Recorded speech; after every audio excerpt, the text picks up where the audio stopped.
না, আমাদের সবচাইতে দামি সম্পদ, সবচাইতে দামি অ্যাসেট হলো আমাদের সন্তানগণ।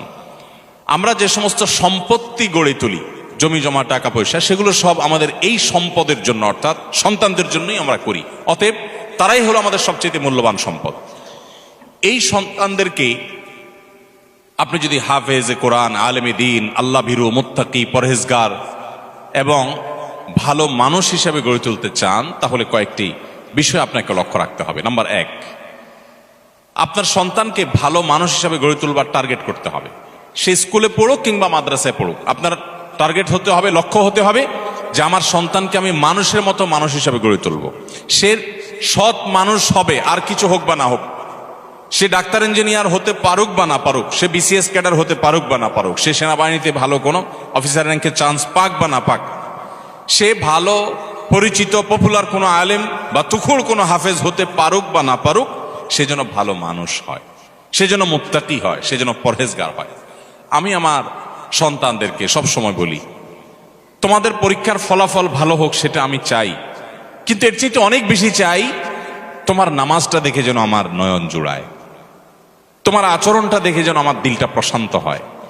এটুকু যদি তুমি আমাকে দিতে পারো, তোমার ফলাফল যদি খারাপও হয়, আমার কোনো টেনশন নাই, কোনো দুঃখ নাই, তার জন্য আমার কোনো আফসোস নাই, তোমাকে আমি কিচ্ছু বলবো না। সম্মানিত উপস্থিতি, বেশিরভাগ বাবা মা তারা চান তাদের সন্তান যেন দুধে ভাতে থাকুক। একটা কথা আছে না, আমার সন্তান যেন থাকে দুধে ভাতে। আপনার সন্তান দুধে ভাতে থাকুক, ভালো উপার্জন করুক, তার ভালো ক্যারিয়ার করুক, এটা আপনি চান, এটা চাওয়াটা দোষের না। কিন্তু এর চাইতে বড় চাওয়া উচিত আমার সন্তানটা যেন সৎ হয়, ভালো মানুষ হয়। কয়জন বাবা, কয়জন অভিভাবক আপনি এই সমাজে দেখাতে পারবেন যেই অভিভাবক তার সন্তানকে বলে, বাবা তুমি অনেক বড় শিক্ষিত হতে পারো আর না পারো, তুমি সৎ মানুষ হবে। বরং উল্টা আমাদের সমাজে দেখি, সন্তানের জন্মের তারিখটা বেশিরভাগ বাবা মা ভুল লেখেন, ইচ্ছাকৃত ভুল না, মিথ্যা লেখেন। কেন?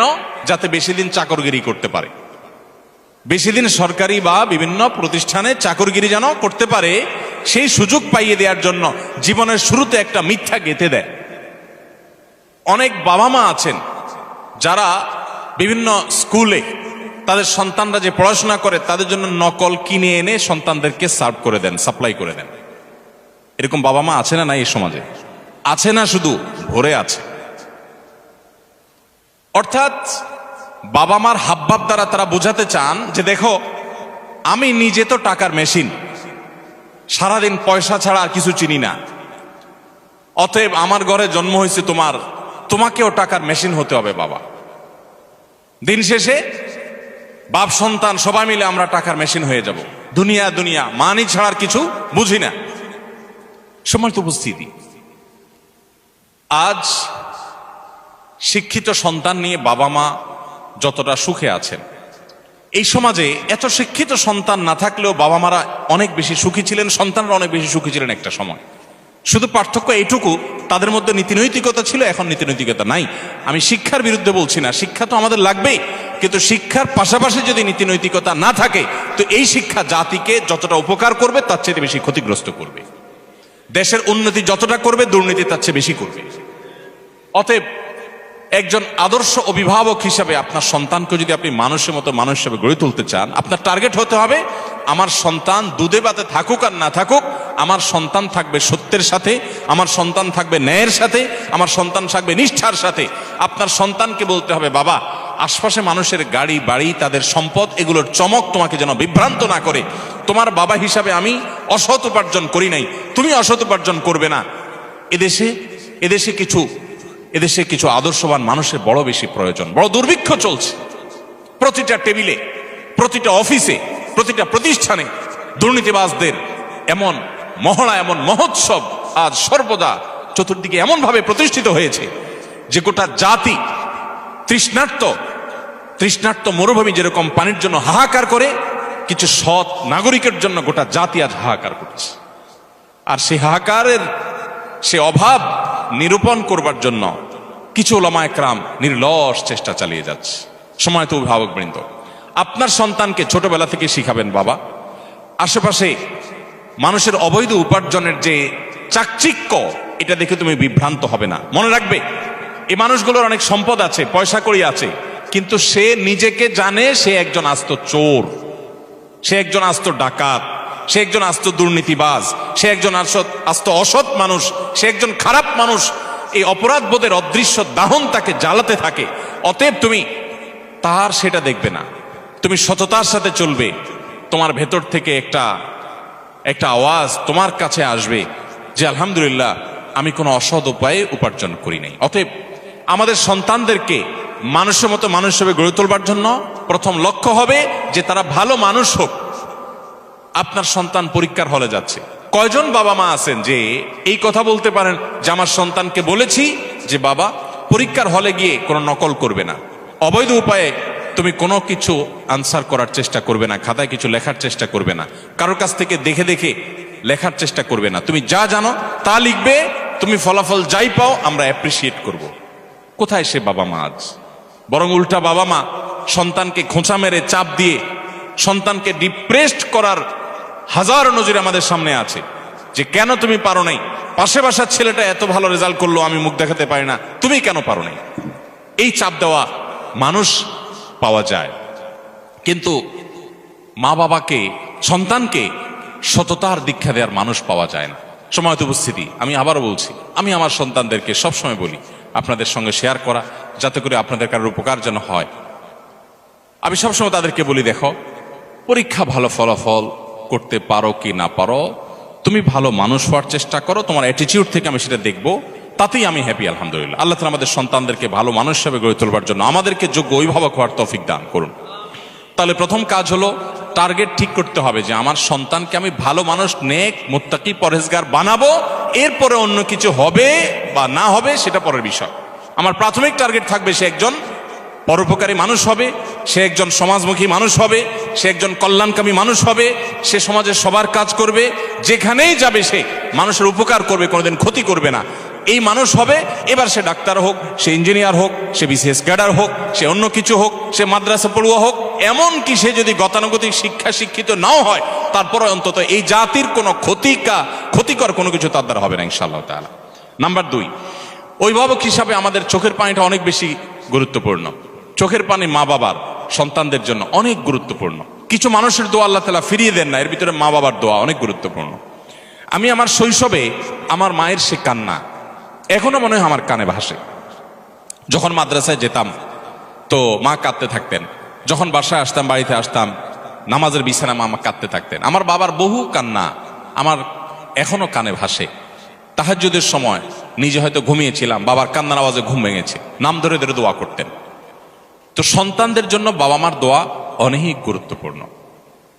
সৈয়দ আবুল হাসান আলী আন-নাদবী রহমতুল্লাহ আলাইহি ভারতবর্ষের অনেক বড় একজন আলেম দ্বীন, মুসলিম বিশ্বের নোবেল খ্যাত কিং ফয়সাল অ্যাওয়ার্ড প্রাপ্ত মানুষদের, বিরল মানুষদের একজন ভারতবর্ষের সৈয়দ আবুল হাসান আলী আন-নাদবী রহমতুল্লাহ আলাইহি মাত্র 17 থেকে 18 বছর বয়সের মধ্যে তার লেখা, মানে এই বয়সের মধ্যে লেখা বই মাজা খাসির আল আলমিন হাতাতুল মুসলিমিন গোটা আরব বিশ্বের বিবেককে জাগ্রত করে দিয়েছে, গোটা আরব বিশ্বকে কাঁপিয়ে দিয়েছে। এমন একটি আরব বিশ্বের সমৃদ্ধ লাইব্রেরি পাওয়া অসম্ভব যে লাইব্রেরিতে সৈয়দ আবুল হাসান রহমতুল্লাহ আলাইহির আরবিতে লেখা এই বইটা নাই। এই বইয়ের ভূমিকা আমি পড়েছি। উনি নিজে লিখেছেন যে আমি এই বই যখন লিখেছি তখনও পর্যন্ত আমি কোনো আরব দেশে যাই নাই, কোনোদিন হজ ওমরা করি নাই, কোনো আরাবিয়ানের সাথে দেখা হয় নাই। তারপরেও এমন আরবি ভাষায় লিখেছেন যে গোটা আরব বিশ্বের বিশ্ববিদ্যালয়গুলোতে তার সে বই সবচেয়ে বেশি সমাদৃত। সময়ত উপস্থিতি, এমন বড় প্রতিভাবান, যোগ্যতা সম্পন্ন এত বড় একজন আলেমে দ্বীন, এত বড় একজন মুফাক্কির ইসলাম, তার একটা বই আছে মেরি আম্মা, আমার আম্মা জান, বাংলা অনুবাদ হয়েছে। তিনি এই বইয়ে তার মা সম্পর্কে অনেক কথা লিখেছেন। তার ভিতরে একটা কথা হলো, তিনি বলেন আমার মা সবসময় দোয়া করতেন, আয় আল্লাহ এক সে হাজারোं की जरूरत पूरी फरमा, আয় আল্লাহ এক সে হাজারোं की जरूरत पूरी फरमा। উত্তরপ্রদেশের লখনৌর তারে মা আল্লাহ কাছে বলতেন, আল্লাহ আমার এই এক আলিমিয়া, ওকে দিয়ে 1000 আলেম যে কাজ করতে পারে তাকে তার থেকে সেই কাজ আপনি নিয়ে নেন। 1000 আলেম জাতির যে উপকার করতে পারে, মুসলিম মিল্লাতের মানব জাতির যে উপকার করতে পারে, ও একা যেন সেই কাজটা করতে পারে। 1000 মানুষের কাজ তার একা থেকে করার তৌফিক দান করেন। এভাবে দোয়া করতেন। আমার তো মনে হয় হাজার নয় বরং লাখো লাখো আলেমের কাজ আল্লাহ তাআলা তার থেকে নিয়েছেন।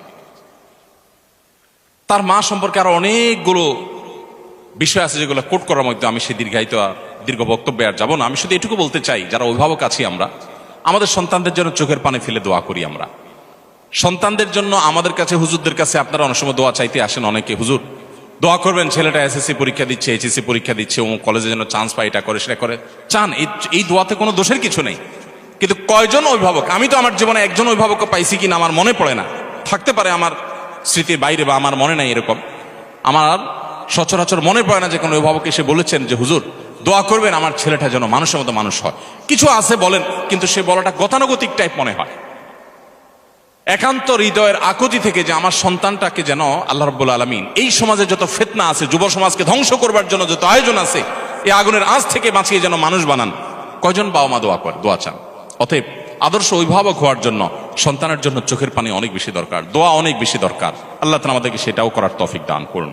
নাম্বার 3, একটা কথা আমাদেরকে মনে রাখতে হবে, মানুষের প্রকৃতি, বিশেষ করে শিশুদের প্রকৃতি আরো বেশি যে তারা যত বেশি শুনে শিখে তার চাইতে দেখে শিখে বেশি। তারা যতটা শুনে শিখে তার চাইতে দেখে বেশি শিখে। এটা মানবীয় প্রকৃতি, বাচ্চাদের মধ্যে এটা আরো বেশি। আপনি বাচ্চাকে সারাদিন বলবেন বাবা মিথ্যা বলে না, এটা যতটা বাচ্চার জন্য কার্যকর হবে, আপনি নিজে বিভিন্ন পর্যায়ে মিথ্যা বলার প্রয়োজন আছে বা সুযোগ আছে সেই জায়গাগুলোতে মিথ্যা অ্যাভয়েড করবেন। আপনার এই আদর্শটা বাচ্চাকে অনেক বেশি শিক্ষিত করবে যে মিথ্যা বলা যায় না, সে বলবে না। আপনি বাচ্চাকে মুখে বলবেন বাবা মোবাইল টিপে না, আর আপনি সারাক্ষণ নিজে মোবাইল হাতাবেন, তাহলে আপনার বাচ্চা কোনোদিন এই নেশা থেকে মুক্ত হতে পারবে না। আপনি তাকে বাঁচাতে চাইলে আপনি নিজেকে নিয়ন্ত্রণ করা শিখতে হবে। আর কিছু না হোক, অন্তত সন্তানের দিকে তাকায় হলো আমাদেরকে মানুষ হতে হবে। আমি প্রায় বলি, আপনি আপনার বাবার জুতা যদি সোজা করতে শিখেন, প্রতিদিন বের হওয়ার সময় আপনার বাবার জুতাটা সোজা করেন, মায়ের জুতাটা সোজা করেন, পরিষ্কার করে রেখে দেন, আপনার সন্তান আপনার জুতার উপরে পাড়া দিতে তার বিবেকে বাঁধবে। আর সারাদিন বলবেন বাবা মার সেবা করতে হয়, বই পড়াবেন, এগুলোতে সন্তান ততটা শিখবে না যতটা আপনার কাছ থেকে শিখবে। এই জন্য আপনি নিজের গরজে ভালো মানুষ হন বা না হন, অন্তত সন্তানের দিকে তাকে ভালো মানুষ হন। স্বামী স্ত্রী দুজন ঝগড়া করবেন, গালিগালাজ করবেন, হাতাহাতি করবেন সন্তানের সামনে, আর সন্তানকে বলবেন দেখো মিলেমিশে চলতে হয়, ভদ্র হয়ে চলতে হয়। সন্তান বলবে যে এগুলো বোধহয় কথার কথা, এগুলো আসলে আমলে নিতে হয় না, কারণ বাবা মা নিজেই তো আমল করেন না। আপনি মোবাইল টিপবেন আর ওই বলবেন এই পড়ালেখা করো, বই নাও, বই নিয়ে বসো, আর নিজে মোবাইল টিপতেছেন। তখন বাচ্চা মনে করবে কি জানেন? বাচ্চা মনে করবে যে আরে বাপ মা যেগুলো বলতেছে এগুলো বলতেছে মোবাইল নামক এই নিয়ামত থেকে আমাকে বঞ্চিত রাখবার জন্য। তা না হলে উনি টিপছেন কেন? এর মধ্যে এত সুখ যে উনি এটা থেকে এক মুহূর্ত থাকতে পারছেন না।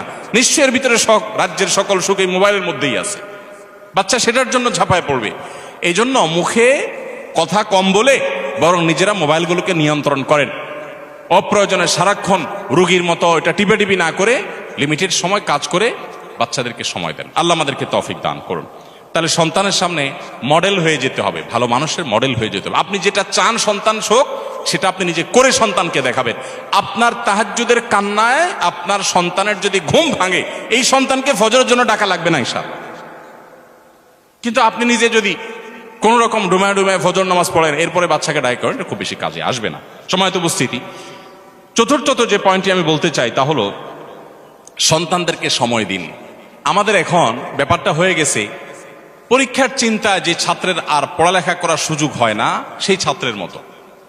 এটা কথা আছে না যে পরীক্ষার টেনশনে কি পড়ালেখার সুযোগ হয় না। আমাদের এখন সন্তানদের উন্নত উজ্জ্বল ভবিষ্যতের জন্য মা মায়ের কাজ নিয়ে, বাপ বাপের কাজ নিয়ে এত ব্যস্ত যে সন্তানকে সময় দেওয়ার সুযোগ নেই।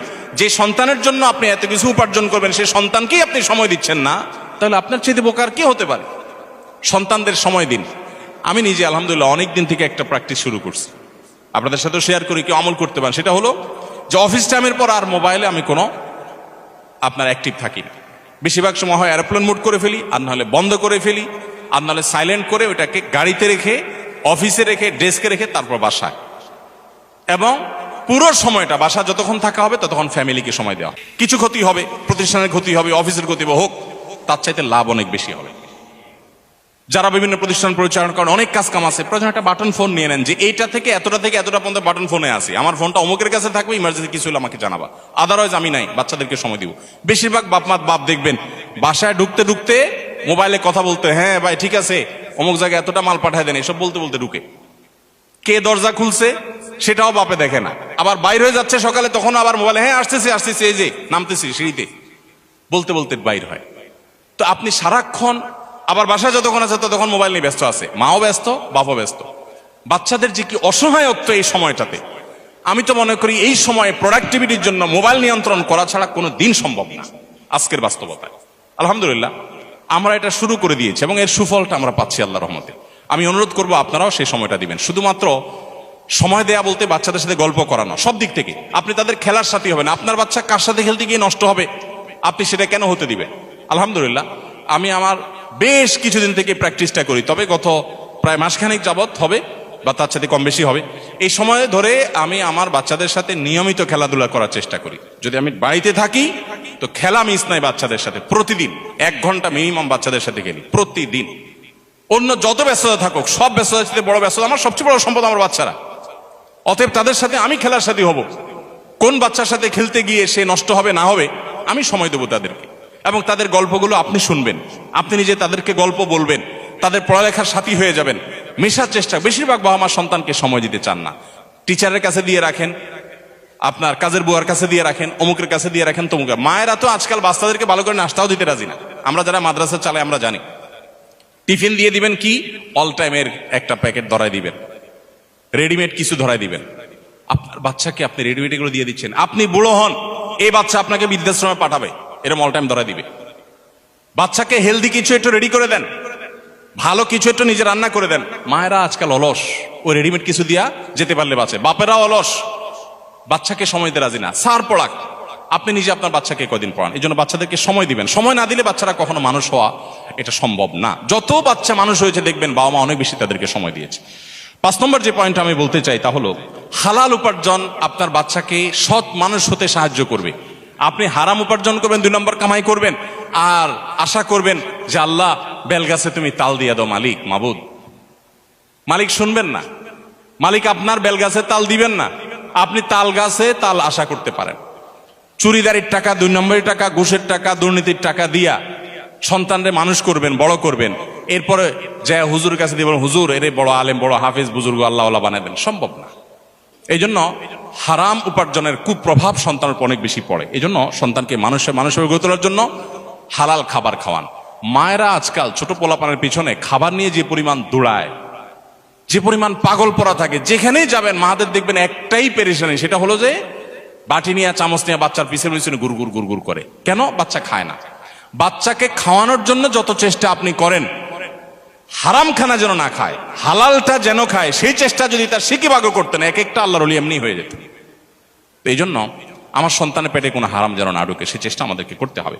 6 নম্বর যে পয়েন্টের কথা বলতে চাই তা হলো তাদেরকে ভালো পরিবেশ দিতে হবে। বেশিরভাগ সন্তান নষ্ট হয় পরিবেশের কারণে। সেই পরিবেশটা শিক্ষা প্রতিষ্ঠান হতে পারে। যে শিক্ষা প্রতিষ্ঠানে বাচ্চা ভালো, আমি আমার বাচ্চাকে মনিটর করব যে বাচ্চার প্রোগ্রেস কি, সে সেখান থেকে ভালো হচ্ছে না খারাপ হচ্ছে, তাকে ভালো পরিবেশ দিতে হবে। যেই প্রতিষ্ঠানে ছেলেরা ভালো, উস্তাদরা ভালো, শিক্ষকরা ভালো, তাদের আমল ভালো, তরবিয়ত ভালো, এগুলো মনিটর করতে হয়, সেখানে আমার বাচ্চাকে দিব। যে প্রতিষ্ঠানে যায় শিক্ষার সাথে কুশিক্ষা শিখে আসে, সেখানে আমার বাচ্চা দিব না। তাকে ভালো পরিবেশ, কারণ সে নষ্ট হবে ভালো খারাপ পরিবেশে গিয়ে। একটা পচা আলু যদি আপনি 1 বস্তা ভালো আলুর পাশে রেখে দেন, দেখবেন আশপাশে 2টা প্রথম পচবে, এরপরে 4টা পচবে, পচতে পুরো বস্তা পচে শেষ হয়ে যাবে। খারাপ জিনিসের প্রভাব এত বেশি। অতএব আপনার বাচ্চা, আপনি যে ফ্যামিলির সাথে বন্ধুত্ব থাকবে, বন্ডিং থাকবে, আসা যাওয়া থাকবে, আপনি দেখবেন সে ফ্যামিলি বাচ্চাগুলো কি করে। ওইগুলো গেমে আসক্ত, ওইগুলা কার্টুন দেখার রুগী। তো আপনি নিশ্চিত থাকেন আপনার বাচ্চার ভিতরে কুপ্রভাব আসবেই আসবে। আপনি সেই ফ্যামিলি বাচ্চার সাথে মিশবেন যারা এই গেম, কার্টুন আর এই সমস্ত আজেবাজে জিনিসে আসক্ত নাই। আজকাল যত বাচ্চা কাচ্চা আছে দেখবেন বেশিরভাগই আমার কাছে অসুস্থ মনে হয়। অসুস্থ মনে করেন বাসায় কোনো মেহমান আসছে, দেখবেন চিপির চিপোলা পান এরকম ঠুস করে শুধুমাত্র গুলি দেখায়। কারণ সারাদিন সে কার্টুনে কি দেখে, এসব দেখে। সব বাচ্চা দেখবেন, বেশিরভাগ বাচ্চা দেখবেন ক্রেজি হয়ে উঠতেছে, তাই না? খুব জেদি হয়ে উঠতেছে। মা বাবা আবার গর্ব করে বলে বাচ্চাটা অনেক রাগী, মানে মনে হচ্ছে যে উনি অনেক গর্ববোধ করতেছে এটার কারণে। বাচ্চা যে অসুস্থ এটা জানেই না। আমরা আমাদের শৈশবে যেসব বাচ্চা কাচ্চা দেখছি এখনো মনে পড়ে, আমাদের বয়সের যারা আছেন, আরো সিনিয়র যারা আছেন তারা জানেন, বাচ্চা বেশিরভাগ ওই যে ভেদা মাছের মতো ছিল। ভেদা মাছ চিনেন? ভেদা মাছ না, চুপচাপ থাকে, এরকম বাচ্চাদেরকে বেশিরভাগ দেখা যেত। বেশি ক্ষুধা লেগে গেছে, ব্যথা পাইছে, একটু কামতো টানতো।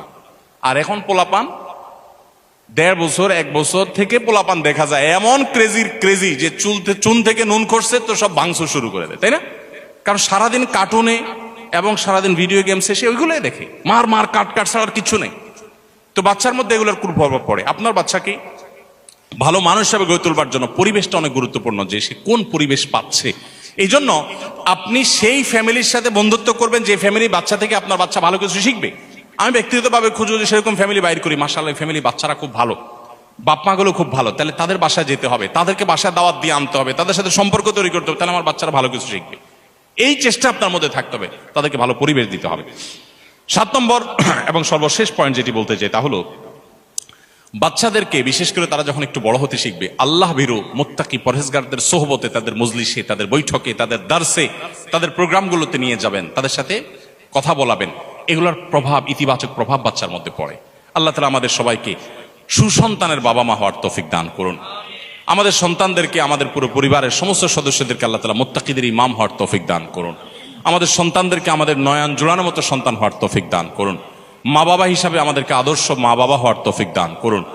আজ সৎ মানুষের যে দুর্ভিক্ষ চলছে, যে অভাব চলছে, মুত্তাকি পরহেজগার মানুষের যে খরা চলছে, এই খরা কাটাবার জন্য আমাদেরকে সংকল্প করতে হবে, সিরিয়াস হতে হবে, সব দিক থেকে আমাদেরকে নড়ে চড়ে বসতে হবে। আল্লাহ তাআলা আমাদের সবাইকে সেই তৌফিক দান করুন।